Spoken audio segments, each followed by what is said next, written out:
April 11th. I should have got a shot earlier, but we got about 1.5 inches of snow and heavy rain. The snow will melt off, but it's pouring out there. It was a little while ago. Quite the weird April. Snow's still sitting in the Catskills. Pretty much melt around here. Crazy for middle of April. We usually don't have snow middle of April snow. But it is what it is. It'll melt off. And everything seemed to function okay, but there's a little tiny leak on one of the valves that I had to replace the line on. And it doesn't seem to be all the time. It seems like maybe when you come to a stop with the valve, it's hard to tell. I haven't been able to catch it visually while it's leaking. So that's what makes me think it's like when you're doing this, when you're going from moving to stop or from stop back to moving, maybe. Like as you're actuating the valve, I guess is what I'm saying. Anyway, I had shot a bunch of video for the YouTube channel, and I took a couple of excerpts out of that I'll share with you here so you can have a visual on it. I have the 222 service manual. I glanced at it this morning, but I haven't taken a deep dive yet. But I'm suspecting either an O-ring or something like that. It's underneath that little cone-shaped cap. Anyway, without further ado, I'll show you the clip. That one little drip leak is coming from. It's right at the end of the valve on the dipper. And you can see it's leaking a little bit of fluid there.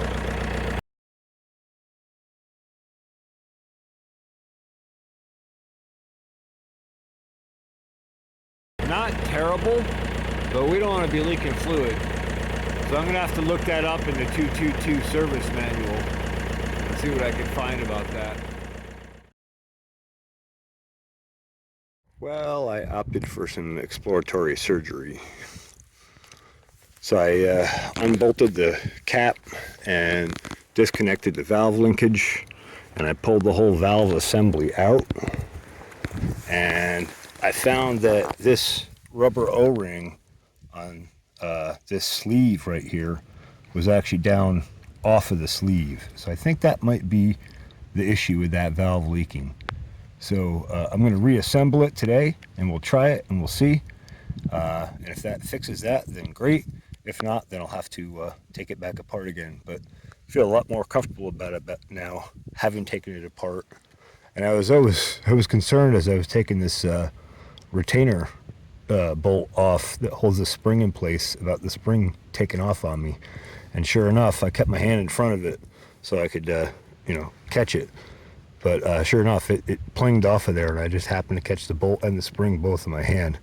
Don't want to be losing parts that you don't know exist yet. Anyway, so I'm going to reassemble it, and we'll see if that fixes it. Started it up, did a quick test, all reassembled. Seems to be functioning well. So I put the cotter pin back in the link there. I'm going to call that one good. The one next to it doesn't quite go all the way, whereas the other ones actuate all the way. This direction is good, this direction is not, so I think it's hanging up on something. So I'm going to pop that one apart and see if we can't get the line back up so we get our swing back functioning correctly for now until we can do this much needed swing piston rebuild. So I know this isn't the best light, but I just want to give you a look at how dirty and black this one was inside, and that was what was hanging the valve up, was that grit and dirt and muck in there. It's probably in there from when the hoe was disconnected for so long, with the open to the air and environment. And I know when my friend Steve did the work on this machine initially, got it running again, he said that there was all kinds of gunk in the hydraulic fluid, and then a line blew on him, and he ended up changing it because the line blew. That cleared it out quite a bit, but he said there might still be stuff resident in there, and looks like that valve is one of the middle valves, probably is where the stuff accumulates. So I think maybe things will be working a little bit better after I clean these off. I'll just give you a shot of the valve if I wet clean fluid by it, and then block it back off. You can see, and if I run my finger around there like with the glove on, you can see all the gunk that it picks up. So I've been flushing it out pretty good. I think I've got it pretty well. Now I'm going to flush the other parts out and reassemble it so I get a decent close-up of it. Alright, let's show you how it's supposed to work. He's a little low on fluid. We topped her up. Got our valves all cleaned out.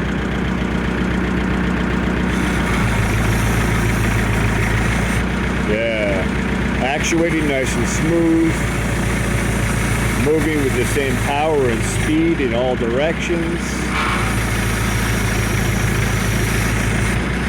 No more pulling back hard to get the valve to swing. The other one that we did is nice and smooth on the dipper.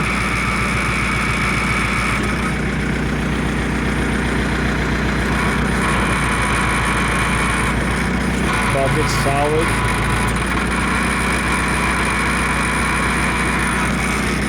Boom's looking good.